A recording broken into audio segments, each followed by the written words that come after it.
Hello folks, and welcome to episode 3 of The Cover Photographer. I'll be giving you an update and we'll be talking a little bit about a new macro lens I've got. If you want to do some macro photography on, well, this lens is available on many different makes of cameras and I'm using it on a Fuji, so watch on and let's see what we get up to.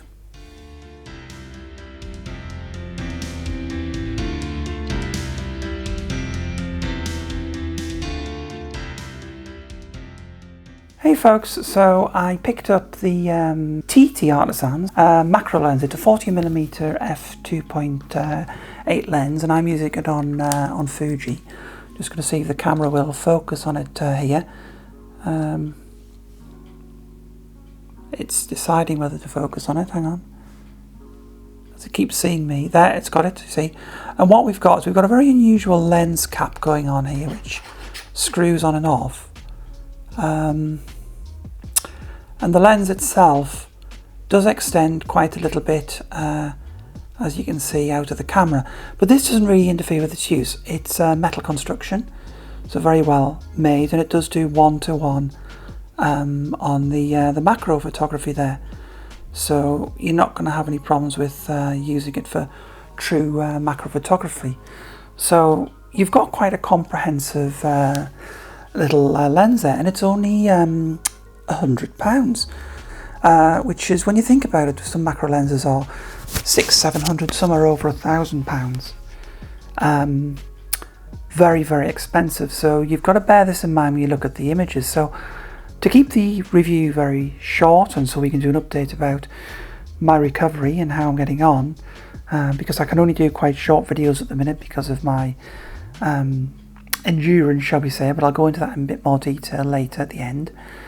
I've done some shots at f2.8, which is wide open, and I've done some shots at f5.6. So if we look at the shots at f2.8 first, you'll see that you get a lovely character to the lens. It kind of suits Fuji's vintage feel. Certainly you could use an old vintage lens actually to do macro photography with extension tubes. But you'll find that, I find when I tried that, it wasn't sharp at all. It was quite soft focus, very difficult to do anything. But this lens, it's just got a very nice smooth focus ring. You can position the camera in and out to get the focus if you want to as well. And you're best off using focus peaking because of course this is a manual lens. And you can see on the shots here at f5.6 that it does get a little bit, quite a bit sharper actually in the centre. And again, with macro photography, you're not too worried about vignetting, you're not too worried about soft corners because the subject is almost often going to be in the centre. And I'm going to do some more macro photography in the future. We've just started with a few samples today, but I'm hoping to get some houseplants to look after and nurture and grow as I recover. And I'd like to take pictures of the flowers on that and see if I can set up different scenes, and we'll try different macro techniques. So again, sorry the production isn't quite up to normal standards. I'm very limited in what I can do, and even just talking like this as we go into my medical update, looking at my new Fitbit, my heart rate's 120. So as you can see, my endurance is quite low. So the more I do, whether it be talking to camera, or making a meal or washing a dish, burns a very finite amount of energy I have, and this runs the risk of creating a horrible fatigue attack where I can't do anything and I have to lie down. So I have to be very mindful of how much energy I burn, how fast I talk, and try and be as relaxed as possible, try and control anxiety, which I've really struggled with. I've got a lot of friends now who've got involved and have been amazing helping me out, and my parents have been amazing, my family's been amazing, and I'm starting to get to a very good network of people together who are helping me. So it's a very tough road to recovery. I've just started walking a little bit again now, so I've had to almost relearn to walk.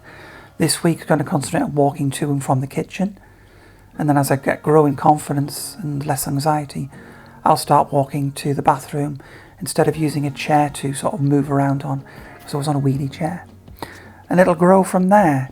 It's very tough because you're stuck between four walls. I desperately want to go out, which makes it very, very hard. So again, I enjoy doing these videos even if they are short. and I hope you do get value from them. And as I say, I love reading the comments, and if you have any questions about the lens or there's something you want to try me, do ask me in the comments. We can discuss the lens or my recovery. Any questions you want to have, I'm very happy to answer. So essentially though, moving back to the lens, I think it's excellent value. It's a little bit soft wide open, but you can't complain for the money. So folks, keeping it brief, if you enjoyed the video, please remember to like, subscribe and click the bell for notifications. And do check back in around about a week. I'll probably do some COVID photographer shorts to give you an update. It's usually a week to 10 days, depending on how I feel. If I have a really bad turn, I can't obviously do work on videos. So, but keep an eye on the channel, and I will be doing some more content. So hope you enjoyed the pictures. I hope you are interested in that lens. If you'd like me to do another video with answering more questions about the lens, I will try and do that. That's why it's not a very comprehensive review. It's just a basic, this is what the lens can do. Oh, one more thing. The lens has a clicked aperture ring. Beautifully smooth to turn, and meaning that you're not going to accidentally knock it. And as I say, for the money, very well made. All metal. So, catch you all later, folks. Bye.